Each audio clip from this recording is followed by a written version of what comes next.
written notice to withdraw from the Rome Statute of the International Criminal Court has been submitted to the Secretary General of the United Nations in accordance with Article 127(1) of the Rome Statute of the International Criminal Court.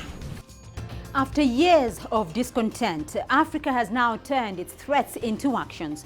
Burundi, South Africa and the Gambia have become the first three countries to withdraw from the International Criminal Court, with more expected to follow suit.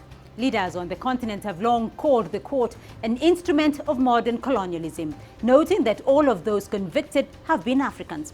But others have urged Africa to reaffirm its commitment to justice, saying the ICC is the last resort to which many victims of mass atrocities can turn to. So will the decision of these three countries spur the rest of the continent into similar action? And can the court survive Africa's ICC exit? I'm Beatrice Marshall. Welcome to Talk Africa.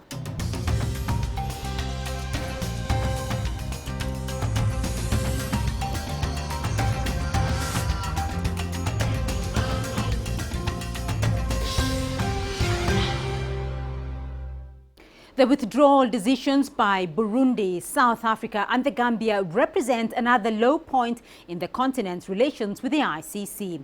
Now, most African nations signed up to the court voluntarily, but in recent years, several have been questioning its agenda. CCTV's Clementine Logan has more. It started in Bujumbura, when Burundi's parliament voted overwhelmingly to withdraw from the International Criminal Court, becoming the first country to do so. Burundi has come to the realization that the International Criminal Court has become an instrument to put pressure on governments from poor countries as a means to destabilize them. We have noted with regret that the International Criminal Court only targets African nationals, who are the only ones who are prosecuted by the court, as if the rest of the world is immune to human rights abuses.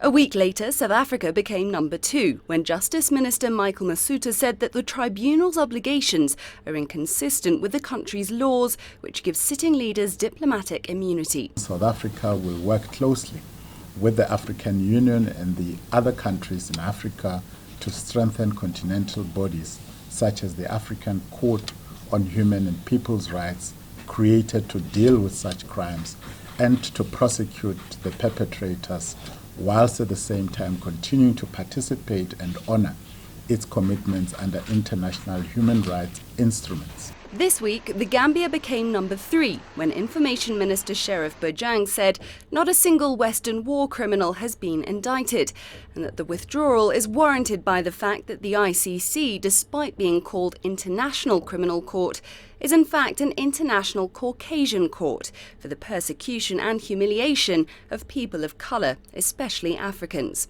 The African Union has led the charge against the ICC. It's long accused the court of bias and racism and now wants its entire membership to withdraw. Kenya is also a big critic, particularly after the ICC's attempt to put President Uhuru Kenyatta on trial. Kenyatta says the ICC is a vehicle that strayed off course to the detriment of our sovereignty, security and dignity as Africans. Ethiopia's Prime Minister Haile Mariam Desalegn says the ICC serves Western interests and that the court is not the place for justice. Other critics include Zimbabwe's President Robert Mugabe and Uganda's leader Yoweri Museveni, who used his own inauguration earlier this year to brand the court a bunch of useless people. The court still has some supporters on the continent, among them Botswana. This week, Botswana's foreign ministry said they are convinced that as the only permanent international criminal tribunal, the ICC is an important and unique institution in the international criminal justice system. Botswana therefore wishes to reaffirm its membership of the Rome Statute. The United Nations has confirmed receipt of both Burundi and South Africa's intentions to withdraw. Over the last 2 decades, the world has made enormous strides towards the development of a global system of international criminal justice with the ICC at its core. And the Secretary General also recalls the significant role played by South Africa in the establishment of the Rome Statutes and the ICC, with in fact South Africa being one of the first countries to sign on to the Rome Statutes. As it stands, all 6 cases currently being heard at the ICC relate to Africa. Some of the world's most powerful nations, including China and the US, are not signatories to the Rome Statute, while Africa remains the biggest bloc in the world to sign on. A continental exodus would be a major blow for the court. Clementine Logan, CCTV. Well, the African Union has been a source of criticism on the ICC for some time. And in January of 2016, it set up a committee to explore a strategy for ICC withdrawal. CCTV's Girum Chala spoke to Adewale Iyanda, the legal counsel for the African Union Commission, to get their response to their recent decisions.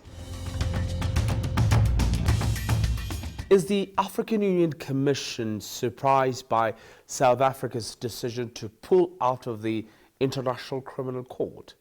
The chairperson spoke on this issue. I think she's addressed the press.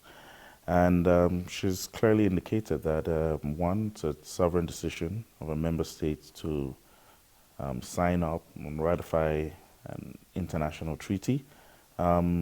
Likewise, it is a sovereign right to withdraw. It's for that reason it's provided for under the Rome Statute. So I don't see any issue with that. Are the reasons valid from the African perspective of walking out of the International Criminal Court? And what are the alternative solutions of providing continual justice in the African continent? From the perspective of member states, they're looking for an improved system within the International Criminal Court system that addresses the concerns of the member states. I think the debate must be looked at within that larger context. The international community should address their minds to as well is the African Union mechanism that they're currently trying to set up through the Malabo Protocol that was adopted sometime in 2014, which would expand the jurisdiction of the current African Court of Justice and Human Rights to be able to deal with these crimes. Of course, the International Criminal Court was always meant as a court of last resort. And as such, crimes or perpetrators of crimes can always be tried at the national level, where the relevant laws exist. But even as we're trying to do even at the regional level. But also there have been other mechanisms that have been used, ad hoc tribunals, hybrid tribunals. The recent case in his and hybrid trial is a case in point. And so there are other mechanisms. The International Criminal Court cannot prosecute all international crimes. So it's just one piece in a huge body of mechanisms that are out there to deal with these issues. So, what would this mean for the International Criminal Court's credibility as a whole? I think it has been clear that the Rome Statute system has not been perfect. Of course, there is almost no international treaty that is perfect, of course. And there have been concerns that, as I indicated, have been raised consistently by Africans. I'm not sure you can wave that away easily. I think those within the Rome Statutes, the stakeholders, the UN Security Council, stakeholders within the ICC system, should really look at these issues. Of course, if some of the concerns that have been outlined is a reason for or motivation for some of these states pulling out, I think they need to really look at what the bigger picture is in terms of, sustaining the Rome Statute system. And of course, Africa is, depending on number of withdrawals, the largest bloc. I don't think that's a voice that should easily be ignored. I think the whole, from what we're getting from the reactions basically to these, just shows clearly that it's an issue that should seriously be considered for the stakeholders basically, and ensuring that there are reforms that are brought to the system so that at the end of the day, everyone who's part of that family feels like they are part of that family. We're going to take a short break, but when we come back, my expert guests will offer further analysis on Africa's ICC exit. To stay with us.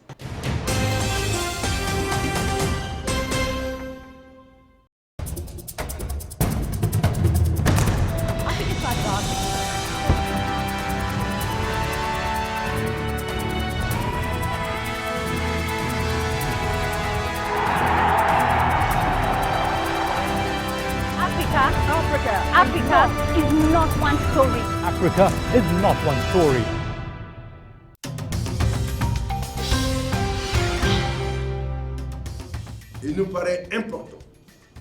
It seems important to us that strong initiatives should be taken by African states as well as by the international community to find a solution to this situation. And also, we would like to seize this potential chance and opportunity to appeal first to a constructive dialogue within the Assembly of State Parties to the Rome Statute to reach a dynamic consensus. Secondly, make up this assembly to remain state parties committed to the promotion and defense of justice and peace values that contributed to the creation of the International Criminal Court.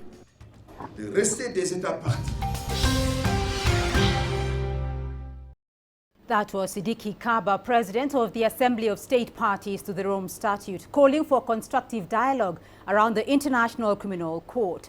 Welcome back to Talk Africa. Now, to add more perspective to Africa's proposed ICC exit, I have expert guest standing by. In Johannesburg, Alan Garrick is a researcher in the Transnational Threat and International Crimes Division at the Institute for Security Studies. In Nairobi, Dr. Adam Zolo, he's a political science lecturer at the University of Nairobi. In London, Dr. David Hoyle, he's a director of the Africa Research Center.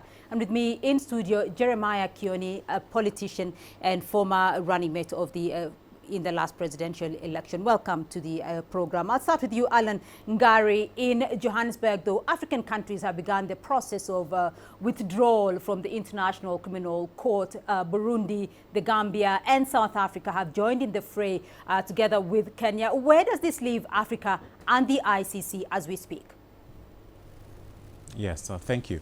Let me start by first saying that this decision by these governments in Africa to withdraw, some to indicate an intention, others have gone ahead to put out instruments of withdrawal, such as South Africa, is ill-advised, and the manner in which it has been done as well is of great concern, and particularly because we know that in the continent there is a very few mechanisms that would address international crimes. So the submission is really that this is an ill-advised move by the African states and it needs to be reconsidered. Right. Dr. Hoyle, is this an ill-advised move by African states? No, I think it's a great day, not only for Africa, but also, in fact, for international justice. The ICC was not a package that many African countries actually joined up for initially. It's actually shown itself in the last 10, 15 years to be a corrupt and broken court. So the sooner it actually removes itself from the international stage, the better. This is a court that is not independent. It is a court that in fact has shown itself to be an instrument of European foreign policy within Africa. It's also, unfortunately, the best possible advert for a war criminal. If you were a war criminal, you would want a court like the ICC, which is so patently corrupt and so patently failed. It's actually been an insult to international justice. And I think the moves that African states have made, and there will be many more, I think are very, very welcome and to an extent overdue. Right. Dr. Adam Tolo, your thoughts, is this long overdue? Well, I think that one has to have a balance in answering this question. One has to look at the fact that when most of the African states joined in, most of them thought that it was a way of addressing the challenges they face within their own countries. And therefore, you'll find that, as has been said before, most of the cases before ICC have been from Africa. But you'll also find that most of the referrals to that ICC were from African heads of states or governments. Africa only changed tune when their own heads of states started to be paraded before that court, like when Bashir was paraded and when President Uhuru Kenyatta and William Ruto were also indicted. To that extent, you'll find that both sides of the divide have an argument that like cases have not been treated alike, and therefore Africa will say that they are being targeted. On the other hand, you'll say that Africans were okay with the ICC as long as the heads of states were not touched. Right. Jeremiah Kone, you made the motion for withdrawal of Kenya in the last parliament. Your thoughts? And we did so together with the then governor, the then member of parliament for Chaparugu, now governor of Bomet, Isaac Ruto. And it was because when we were signing the Rome Statute, there was a lot of hope. And certainly we are coming from a very desperate situation as Kenyan. But the way investigations were conducted and the way they commenced investigation in this country, where it was clear that they were trying to do political balancing between two political sides, they clearly told us that we will not achieve what we ever intended to achieve through ICC. And now that we have a new constitution in place, our constitution will give us better results than we would ever have gotten from ICC. Right. Alan Garrido, I now go back to South Africa's position there, and of course across the continent there is divided sentiment as to whether Africa should actually withdraw or Africa should stay in the, within the Rome Statute. What are your thoughts particularly on South Africa's situation? Thank you. You know, I think it's important to have a nuanced approach to this debate. And while it's easy to have emotive arguments and talk about neocolonization, talk about Africa being targeted and all, it's important to have a principled approach to this situation, that is African states being a party to the Rome Statute. The reason why African states joined the ICC is to join the rest of the world in saying no more. We do not want international crimes to go unaccounted for. The victims of international crimes must get redress. So when African states pull out of the ICC statute, we are creating an impunity gap. We are saying that we are not creating avenues where investigations, prosecution, and adjudication of crimes will happen. We all know that without these laws in place, then it is impossible to take anybody to court. African states do not have sufficient legislation to investigate, prosecute, and try international crimes. Outside of the Rome Statute system, then it is difficult for us to bring an end to international crimes in the continent. Dr. David Hall, do you agree that Africans do not have the sufficient legal way to deal with crimes of war crimes or other crimes within the continent? No, I think that's a fallacious argument, if I may say so. The African Union itself is actually powering ahead with an African Union court, in effect, to deal with many of these issues. There's nothing nuanced about the fact that the ICC is a racist court. Every single one of the situations, every single one of the people that have been indicted have been African. This is ignoring a huge, wide-scale alleged war crimes and crimes against humanity in places such as Iraq and Afghanistan. Afghanistan is a member state of the ICC, so every single alleged war crime committed in Afghanistan by Western countries, NATO countries, comes under the orbit of the ICC. The ICC is deafeningly silent on all these issues. The simple fact also is that those African countries that joined the ICC have been sold a false bill of goods. The ICC they joined up to is not the ICC they saw before themselves over the last 10 years or so. Alan Garrick, can you address that issue of the biased nature of the court? Is the court actually biased, or is that being blown out of proportion? I think your specific question to David Hall was whether there is sufficient legislation in Africa to address international crimes, which he has failed to answer conclusively. The African Court Protocol that he refers to, that was passed by the African Union heads of state and government in July 2014, has yet to attain a single ratification by any African states. So there isn't an international court, international crimes protocol that would allow for investigation, prosecution, and trial of crimes at the African Court. It's been 2 years, almost 2.5 years, since the Malabo Protocol was signed, but we have not seen a single state ratify it. We have 9 signatories, and that's the end of it. Outside of that, from a regional perspective, nationally, these 54 states, very few of them have legislation that would actually allow for the trial of international crimes.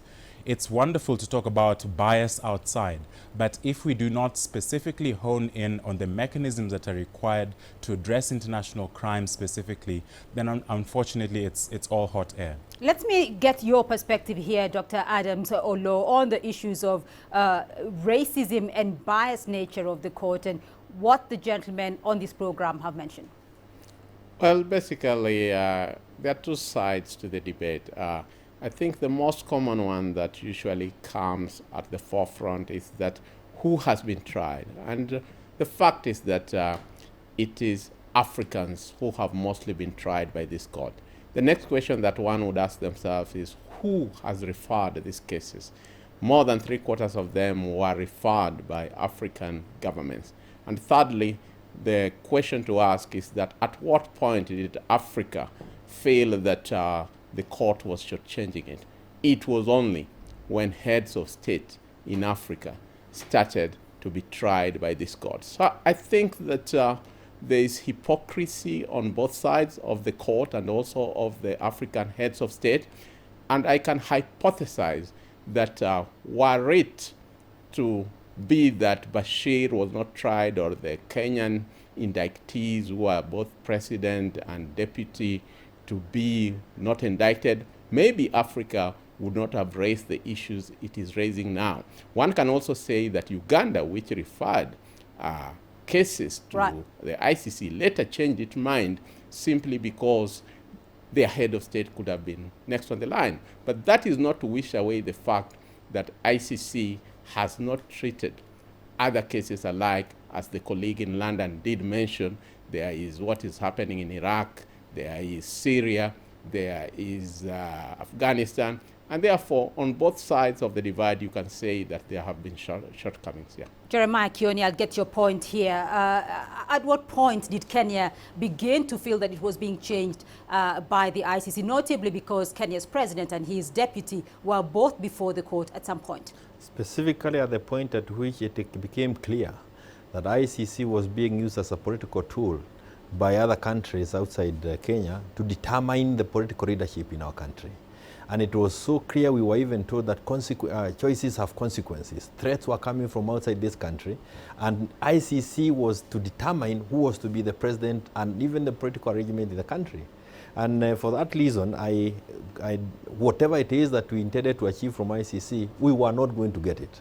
We wanted justice for the victims, but that was not coming at all. And we could see the way investigations were done. Ocampo himself would come into the country and would talk to only one side of the political divide.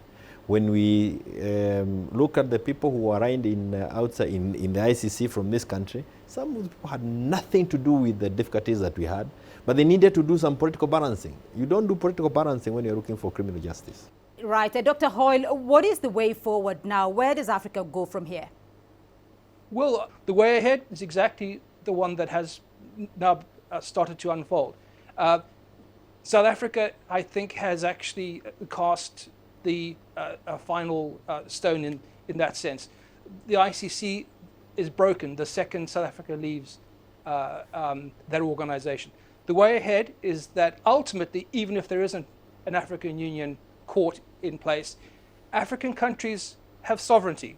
It is up to them ultimately to decide how they actually legislate, how they deal with conflict. Right. We were able to do this in Britain with a 30-year civil war in Northern Ireland.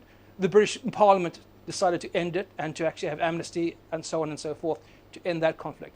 It's up to African countries, sovereign African countries, ultimately to deal with the conflicts within their own borders. Alan, Gary, I want to get your view on these. Has South Africa's withdrawal put that final nail in the ICC's coffin? And what is the way forward here, and what is the way forward for Africa?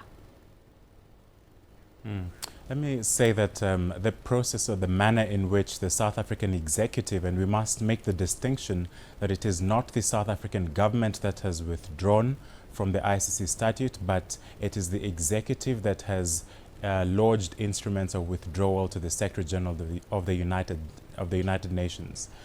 What has happened, or what should have happened domestically in this country, is that the executive ought to have taken this withdrawal intent through to the National Parliament and through to the National Council of Provinces, as well as a public consultation process, and only with the sanction of those three processes would then the executive constitutionally be able to lodge this withdrawal instrument at the United Nations.